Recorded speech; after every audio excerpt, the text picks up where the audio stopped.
Welcome back to the Deep Dive, where we take your stack of sources and turn dense, critical information into memorable, high-impact knowledge. Today, well, we're challenging a really deeply ingrained, almost sacred mantra of executive life. For decades, the pressure has been relentless, right? It's always, we need answers. Answers drive results. But what if the source of your competitive advantage wasn't the quality of your answers at all, but the quality of your questions? We're tackling a fundamentally counterintuitive idea presented by Hal Gregerson in the source material, and it feels especially urgent now in the age of generative AI. He writes, and I'm quoting here, while it may seem counterintuitive, who needs questions? We need answers. Encouraging people to formulate lots of questions around an issue or problem can lead to deeper analysis and a better understanding of that problem, which eventually can yield smarter ideas on how to tackle it. That perspective, it just flips the entire strategic playbook on its head. I mean, we are operating a world where answers are cheap, they're accessible, they're often generated instantly by an AI. The modern executive is practically drowning in synthesized information. So the scarcity is no longer data or, information. The scarcity is high-quality, high-leverage inquiry. Our source material today takes us deep into these advanced executive education frameworks, specifically the principles of what they call catalytic questioning, and how these essential human skills are being augmented and amplified by AI to drive genuine transformational results in leadership. Okay, so let's unpack this and set the mission for our deep dive today. We're aiming higher than just, learning how to prompt a large language model better. That's sort of the entry ticket, not the real strategy, right? The real goal here is to master this new school of inquiry, how we frame, refine, and expand our questions to solve truly massive challenges, and to confront those really entrenched leadership blind spots that, frankly, can sink an entire enterprise. This approach, it resonates so strongly with concepts we've talked about before, like the good job strategy, where GJS is fundamentally about empowering frontline employees, letting them use their deep on-the-ground knowledge to solve local operational problems. This catalytic questioning framework is sort of the C-suite equivalent. It's about giving senior leaders the language and the structure to use their system-level knowledge to solve systemic, strategic, and often really ambiguous problems. We're moving beyond just optimization here. We're aiming for breakthroughs. Exactly. That's the perfect way to frame it. We're looking at how senior leaders can systematically build these powerful, inquisitive leadership practices. Practices that don't just tweak the existing model, but fundamentally change it. It's all about leveraging the enormous power of technology to handle the information load without losing the core human capacity for deep, critical inquiry. Because that, in the end, is the ultimate source of all real innovation. So to understand why this shift is happening right now, we have to first accept the premise that's established in the sources.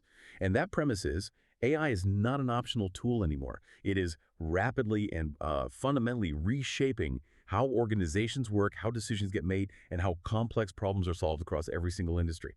This is just a new operating reality, and executives have to navigate this accelerating pace of change and the, frankly, overwhelming volume of synthesized data. And this rapid change, it immediately introduces a critical problem, one the sources call the AI paradox.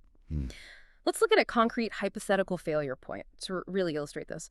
Imagine a major established retailer, a household name, and they're facing flat sales. Their leadership team asks their AI platform, how can we optimize our existing store layouts to maximize shopper conversion? A classic optimization question. Exactly. And the AI instantly returns this flawless data-backed analysis on shelf height, lighting, foot traffic flow, queue management, everything. Management implements it quickly. They see a tiny, 1% incremental bump, but the business as a whole continues to decline. Why? The paradox is this. They received a fast, highly synthesized, beautifully formatted, and correct answer, but they asked the wrong question. They optimized the past. Instead of questioning the future, they focused on optimizing the store, when the real catalytic question they should have asked was something more like, what deeply ingrained belief about the physical store experience, if proven false by emerging digital behavior, would render our core business model obsolete in 2 years? That story just perfectly encapsulates the core challenge. It's so clear. We now have an abundance of AI-generated answers, but if you input a mediocre question, you get a highly synthesized, beautifully formatted, but ultimately mediocre answer, and you get it fast. So the problem, therefore, is not access to information anymore. It's ensuring we're inputting the right questions to begin with. And the speed of AI, this is the tragedy of it. It tragically shortens the window for meaningful human reflection on the underlying problem itself. So if AI provides these instant answers, what is the real risk to the strategic leader? What's the hidden danger? It encourages something called cognitive closure way too quickly. Cognitive closure is it's the desire to end an information search and just solidify a position or a decision. And leaders, they're under immense pressure. They receive an answer from the AI and immediately assume, okay, problem solved. They bypass the necessary human step of challenging the initial framing of the issue. Oh. And crucially, challenging the data the AI was even trained on in the first place. Look, this isn't about iterative improvement. The goal here is transformational results. And the source material makes it really clear that this requires a depth of human leadership and inquiry that AI alone, without precise human guidance, simply cannot replicate. And this is where that human-AI relationship becomes so strategically important. The key isn't using AI less, it's knowing how to ask better questions with AI. You absolutely need that human element, the curiosity, the ethical scaffolding, the nuanced understanding of organizational history and politics and context, all the messy stuff to push the inquiry further than the algorithm would naturally go on its own. The frameworks really emphasize that the human capacity to frame and refine and expand inquiries is what separates that iterative 2% sales bump from a truly transformative 50% market disruption. And that partnership dynamic is absolutely crucial to survival. I mean it. We have to ensure technology is an accelerator for human curiosity and critical thinking, not a replacement for it. That's the trap. If AI simply answers the questions we already knew how to ask, then we haven't advanced our strategic position one single inch. The real value is when AI quickly processes the known exhaustive data, analyzing those millions of scenarios in seconds, allowing the human leader to focus entirely on generating the next, deeper, more challenging question, the question that breaks through the existing organizational assumptions. This is all about leveraging these sophisticated AI-enhanced questioning methods to deepen human inquiry, insight, and ultimately impact. And just for context for you, the learner listening in, these frameworks aren't just, abstract academic concepts divorced from operational reality. The source material is explicitly designed with senior managers and executives in mind. We are talking about high-stakes practical application aimed at building what they call powerful, inquisitive leadership practices that fuel breakthroughs. This is really about the foundational skills you would need to lead a multi-billion-dollar organization through an era of constant technological disruption. So we keep using this high-level term catalytic questioning.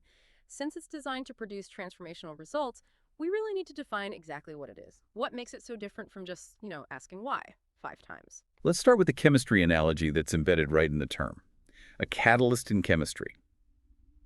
It speeds up a reaction that otherwise might not happen or, would happen way too slowly to matter strategically. Catalytic questioning, by the definition in the sources, is inquiry that drives radical shifts in beliefs, behaviors, and outcomes. It doesn't just inform your next step. It fundamentally changes the entire trajectory of thought and action across the whole enterprise. It is the core mechanism for serious innovation and for overcoming that deep organizational inertia we all see. That sounds like it requires moving away from the traditional sort of safe brainstorming sessions, the kind where everyone gets a turn to offer a nice, safe, incremental idea. You can't ask a radical question if the environment is only set up for predictable improvement. Right. And that's why the course outline uses this phrase, a creative approach to AI-enhanced inquiry, insight, and impact. The methods taught are explicitly hands-on, practical frameworks for unlocking creativity and improving decision-making. It suggests that our standard operating procedures are, they're strategically inadequate for this new world. This is such a critical point. Creativity isn't just about brainstorming wild ideas. It's about seeing the problem space in a completely new light. And that brings us to a really foundational learning objective from the course, which is how to create the unique conditions necessary for this kind of catalytic questioning to flourish. And this implies so much more than just the questions themselves. You need the right environment, you need psychological safety to fail or to speak uncomfortable truths, and you need structured leadership intent to focus all that creative energy. So when the source material mentions that participants workshop real-world challenges, what does it actually look like in practice? If I'm a senior leader, how do I go about engineering an environment that encourages this kind of radical inquiry rather than, shutting it down, which is often the default? This is where we need to get into the methodology. The process involves 3 distinct structured movements. It's about framing, refining, and then expanding inquiries against a real problem they're currently facing in their business. So you start with framing. That is establishing the known problem. Our market share is declining. Simple, but necessary. Then comes refining. This is all about focusing the scope to avoid those generic, unanswerable questions. So instead of, why are our sales slow, which is useless, Right. Too broad. way too broad, you refine it to something like, why did our core demographic males aged 35 to 55 in metropolitan areas shift their purchasing habits specifically away from our premium offerings in the last 18 months? See, refining eliminates the noise and points the inquiry toward a truly actionable segment. Okay, so refining makes the question smaller and sharper, and it leverages the data that AI can already provide pretty easily. But how do you prevent that very sharp question from just confirming an existing bias you might have? That's where the most challenging step comes in. Expanding. Expanding means asking parallel questions that fundamentally challenge the underlying assumptions of your initial frame. So the refined question is about why that demographic shifted their purchasing habits. The expanded question might be, what underlying cultural or technological shift are we completely missing that makes this new purchasing habit not a temporary deviation, but an inevitable future for all our demographics? Oh, wow. Or even, what long-held definition of premium offering are we clinging to that the market just doesn't value anymore? This continuous structured pressure on the question, rather than just rushing to the answer, is what creates those unique conditions for a breakthrough. It forces leaders to look for variables outside their own silo. And this whole methodology is really driven by Gregerson's philosophical foundation, that deliberate, counterintuitive stance. The priority must be formulating lots of questions around an issue or a problem. We are so conditioned by immediate gratification and the speed to an answer, but he's suggesting we should deliberately slow down and prioritize just generating a sheer volume of questions. Precisely. That volume is absolutely key because it acts as a filter. By forcing leaders and teams to generate dozens, sometimes hundreds of questions, you move them past the easy surface-level inquiries, the ones AI could answer instantly, the low-hanging fruit. Generating volume forces you into the realm of the truly fundamental, the questions that make you feel slightly uncomfortable. The answer might just destroy a cherished belief or a current revenue stream. This process inevitably leads to deeper analysis and a better understanding of the problem itself. The output isn't just a list of answers. The real output is a more accurate, a more deeply understood problem statement, which is the foundational requirement for yielding smarter breakthrough ideas. Okay, so let's unpack the specific skills that define this type of inquisitive leadership. The core material lays out 6 essential takeaways, 6 core pillars, really, defining how a leader achieves deep insight and builds this questioning capital in the new AI-augmented landscape. These are the tools that senior executives are trained to internalize and, use immediately. Hashtag 3.1, tackling leadership blind spots. The first pillar is arguably the most difficult, both cognitively and personally. It's learning how to identify what you don't know. These are the classic unknown unknowns. And for any senior manager or executive, these blind spots are deadly. I mean, truly deadly, because they are the untested assumptions, the unchallenged legacy systems, or the unasked questions that, when ignored, lead directly to strategic failure, especially amidst rapid change and market disruption. I understand the danger, but it feels almost impossible to tackle. I mean, if I don't know what I don't know, how can I possibly ask about it? It's so easy to focus on the knowns, or even the known unknowns, the things we know we need to research or hire an expert for. But identifying the unknown unknowns, that seems to require a deliberate, structured mechanism for introspection and external challenge. That's exactly where the power of catalytic questioning comes in. It mandates a structured exploration of your boundaries.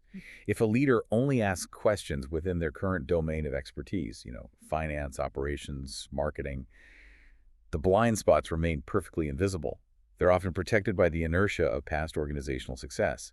But these frameworks, they force them to systematically step outside of that domain and embrace radical perspective taking. Can you give us an operational example of that? Like, what does it actually sound like when a leader is successfully tackling an unknown unknown? Sure, it's the leader who insists that market expansion is the key to profitability, but refuses to question the structural assumptions of their own supply chain infrastructure. The known unknown in that scenario is, how much money will we need to expand? Right, a budget question. A simple budget question. The unknown unknown is exposed by asking something different. By asking, what widely accepted industry assumption about logistics, say the stability of a specific geopolitical trade lane or the continued availability of cheap labor, if it's proven false tomorrow, would completely destroy our ability to scale regardless of market demand? You see, this skill involves systematically challenging those deeply held beliefs, which is the necessary pain point for exposing those unseen risks. It prevents the organization from being blindsided by shifts they never even considered, because they were too busy optimizing the present model they inherited. A leader who knows their blind spots, the areas where they lack sufficient data or imagination, is far more resilient than one who pretends to have perfect visibility. They replace confident ignorance with confident inquiry, hashtag 3.2 productive engagement with discomfort. Okay, so if tackling leadership blind spots feels like exposing a painful truth, then the next logical step is learning how to sit with that pain productively. So moving on to the second pillar, exploring the link between questioning and uncertainty. The goal here, as the source says, is to learn how to engage productively with discomfort. This is all about embracing the inherent stress and ambiguity that comes with any serious strategic challenge. And that's key. Discomfort is not merely incidental to transformation, it is the signal that transformation is required. Transformation implies moving from a known state, even a suboptimal, failing one, to an unknown, better state. And that bridge between the two is made of uncertainty and contradiction. The process of catalytic questioning, therefore, must not seek to eliminate discomfort instantly. That's a mistake. Instead, inquiry provides a disciplined, structured path forward amidst that uncertainty. So the inquiry itself becomes a stabilizing force, a defined, rigorous process to manage the instability. So instead of being paralyzed by that uncertainty, you use the questioning process itself to drive the transformation. That's a powerful reframing. It suggests that the continuous, structured process of questioning itself provides direction and momentum when all the external factors are highly unstable. But what exactly does productive engagement look like in a high-pressure corporate setting? Productive engagement means maintaining the intellectual rigor you need to follow an uncomfortable question all the way to its logical conclusion, without shutting down the inquiry prematurely. For example, a productive response to discovering a painful contradiction like, say, your most profitable product line is also the one that generates the most costly, long-term environmental liability. Oof. Is not to dismiss the question or hide the data. The productive response is to accept the immediate discomfort and immediately use catalytic questioning to frame the new challenge. Something like, given this long-term liability, what 3 foundational immediate strategies must we abandon to ensure our future solvency and integrity? The question opens the door to that uncomfortable truth, but then it immediately provides the framework for strategic action. It channels the negative energy of discomfort into disciplined design work. It's the absolute opposite of avoidance. It's using the pain point as the North Star for change. Hashtag 3.3, the power of the pause. The third pillar directly addresses the greatest cultural hurdle in modern executive life, this obsession with constant motion, rapid decisions, and the demand for immediate answers. This skill is applying the power of the pause. And it's radically countercultural in any business environment that's obsessed with speed and optimization. I see the strategic value of the pause, I do, but executives are judged on momentum, especially in the age of rapid AI generation.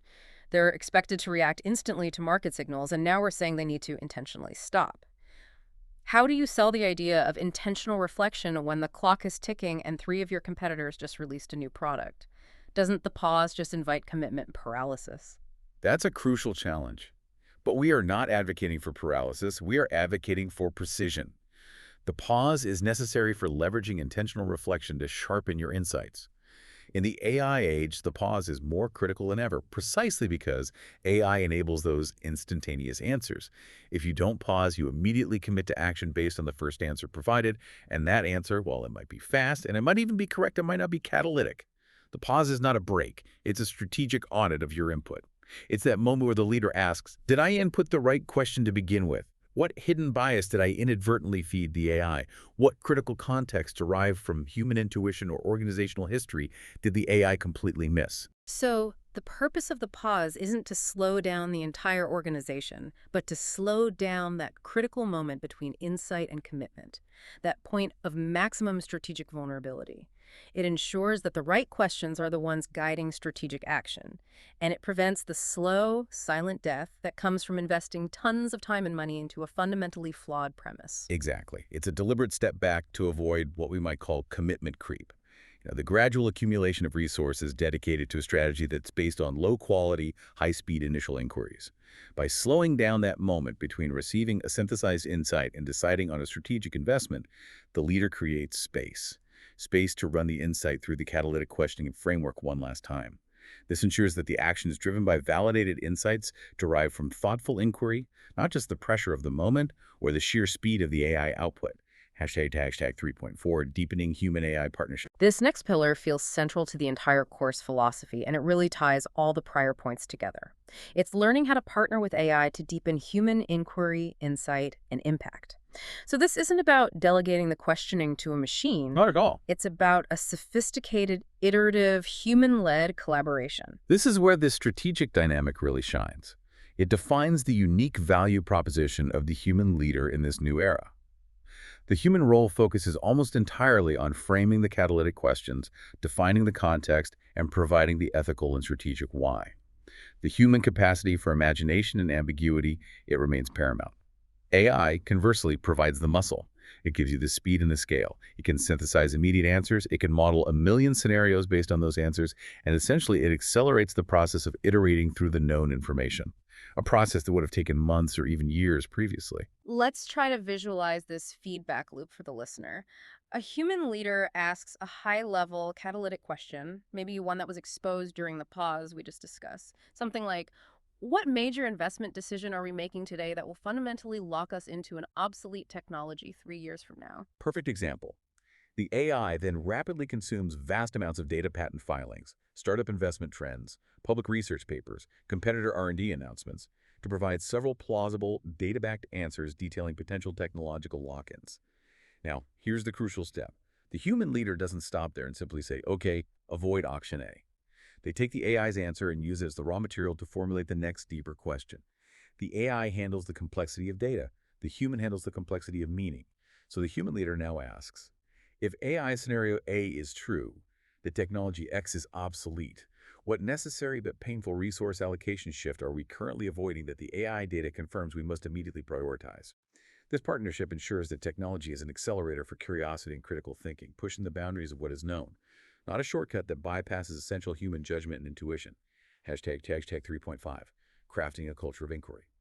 And now we shift from individual skill to organizational impact. The fifth pillar is all about how to scale this practice. How do you embed catalytic questioning into the entire team in the organization, crafting an enterprise-wide culture of inquiry? This is how individual breakthrough skills become a systemic organizational capability and resilience. Scaling any leadership practice is difficult, but scaling critical thinking and inquisitiveness seems doubly so, especially in organizations where people are afraid to ask questions that might challenge their boss or their budget or the long-standing strategy defined by the CEO. How do you institutionalize something that relies so heavily on vulnerability? It requires changing the entire reward and risk structure of the organization. In a true culture of inquiry, leaders must actively role model admitting ignorance. They have to identify and discuss their own unknown unknowns publicly. And they have to prioritize deep, unsettling questioning over fast, superficial answers. This active role modeling is what builds the necessary psychological safety at every level of the company. Remember, the source material is explicitly aimed at those who want to lead positive change and disruption and create a culture of inquiry. You achieve this by making the questioning process itself a recognized, valued output. If a team comes to a meeting having spent 80% of their preparation time generating deeply catalytic questions and only 20% developing answers, they should be praised for that. So for the listener, the relevance is pretty clear. You don't just want to be an inquisitive leader. You want to lead an inquisitive enterprise. This means designing meeting structures, decision-making processes, review cycles, all of which actively allocate mandatory time for generating questions before anyone is allowed to jump to solutioning. Exactly. It means that the middle manager, who asks the most uncomfortable but necessary question, the one that exposes the systemic contradiction, is seen as having provided the highest strategic value that quarter. That's the strategic transformation that's required. It's moving away from the culture of don't bring me problems, bring me solutions, Right. to the culture of bring me better questions, even if they challenge my core beliefs. When a culture values the rigor of the inquiry over the speed of the answer, it becomes profoundly resilient to change and disruption, because it has built a systemic early warning system based on constantly challenging its own assumptions. Hashtag 3.6, acquiring questioning capital. And finally, we get to the ultimate culmination of all these skills, defining and acquiring questioning capital. This sounds like the ultimate non-fungible asset a leader can possess in an information-rich environment. It absolutely is. It is the pinnacle skill. Questioning capital is defined as the ability to not only identify catalytic questions, but also to see them through to positive impact. which means translating the insight into tangible breakthrough results. It's the total enduring value a leader brings to the table when answers are provided for free by AI. So if we connect the dots, this is the measurable payoff of the previous 5 skills we just talked about. It's the leader who knows their blind spots, Pillar 1. is comfortable existing in that productive uncertainty, Pillar 2. uses reflection to sharpen their focus, leverages AI to accelerate the data search, and embeds this rigorous practice throughout their entire organization. The result is the capital, the proven, reputable ability to generate strategic breakthroughs. Think of it not just as capital, but as the strategic R&D investment for the organization's future relevance. Information capital is your current inventory, and it can depreciate rapidly. Questioning capital is the R&D team that determines if your inventory, your supply chain, and your entire operating model will even be relevant 5 years from now. It is the core investment in future strategic relevance. Look, if a leader only possesses information capital, they're easily replaceable by a sophisticated AI model that's trained on their entire career of emails. A scary thought. It is. But if they possess high questioning capital, they are the essential human element that frames the organization's future trajectory. They are the ones who can look at a massive organizational problem and ask the one question that unlocks millions or even billions in new value, the question that no one else was asking because they were all too busy optimizing yesterday's strategy. It is the ability to generate a truly transformative inquiry and manage the ensuing change all the way to completion. So to ground this entire discussion in the real world, let's look at the context of the training itself. The source material confirms this is a highly focused course designed for senior individuals. People who are seeking to solve big challenges, confront their potential blind spots, and practice truly catalytic questioning. And I want to stress the applicability across roles and industries. This isn't just for CEOs, it's for anyone, whether you're in marketing, engineering, or nonprofit leadership, who needs to drive positive systemic change. And crucially, the learning environment is essential for this type of skill development, isn't it? The course is described as interactive, bringing together this diverse group of peers from all around the world. And that diversity of perspective is precisely the mechanism you need for challenging those unknown unknowns and widening the aperture of inquiry. It forces participants out of their industry silos. Absolutely. If everyone in the room asks questions based on the same industry assumptions, the blind spots remain completely hidden. And just for context for you, the learner, these frameworks are applied in a very specific, high-level educational setting, the MIT Sloan Executive Education Program. The course, Questions Are the Answer, a creative approach to AI-enhanced inquiry, insight, and impact, is offered both live online via Zoom or in person in Cambridge, MA. This really anchors the discussion to a high-investment, high-impact training model, which is reflected in the stated price of $4,900 for the 2-day format. And that price point, it underscores the gravity and the exclusivity of these insights. This isn't some cheap online course. This is a high-stakes 2-day strategic immersion. And the investment is justified because the cost of failing to ask these questions, the cost of a strategic blind spot or a totally obsolete business model is often millions, if not billions of dollars. Yeah. This course is really priced relative to the cost of catastrophic strategic failure. And we should absolutely recognize the faculty leading this work, as their background adds significant credibility to the entire framework. The course is led by Hal Gregerson, whose foundational research really forms the basis of this whole questioning capital concept, and Kelby Bird, who brings expertise in the visual and creative methodologies that are necessary to unlock the inquiry process, helping leaders actually visualize and map out the complexity of their questions. So this is not simply a theoretical lecture. It's a rigorous, guided, hands-on application of these principles, teaching leaders how to physically structure and facilitate these critical conversations within their own organizations. The intention is crystal clear: to move beyond theoretical understanding to practical mastery, to ensure that when executives leave after those 2 days, they have a set of immediately deployable transformative questioning tools in their strategic toolkit. #TagOutro. This has been a fascinating and, I think, essential deep dive into the next era of leadership. The central concept we have to internalize is that the scarcity today is no longer answers, which AI provides freely, but truly catalytic questions. If you want to move from being a manager to being a visionary, your capacity for inquiry has to expand exponentially. To recap the core action points that we've derived from the sources. First, you must develop a systematic way to identify what you don't know. Tackle those leadership blind spots head on. Second, you have to strategically leverage the power of the pause for intentional reflection. Guard against fast, mediocre action and avoid that commitment creep. Third, embrace productive discomfort. Use the rigorous process of inquiry as the stabilizing tool to drive transformation amidst inherent uncertainty. And finally, strategically partner with AI. Use the technology to accelerate the data processing and scenario modeling, freeing up your essential human capacity to focus entirely on framing the next, deeper, more transformative question. Acquire that questioning capital, because that is what ultimately fuels breakthroughs and defines strategic leadership in this new reality. If the key to leadership in the AI age is acquiring questioning capital, then perhaps the most overlooked question we face today isn't really about the future of AI itself, but rather a profoundly self-reflective one for every leader and every organization listening.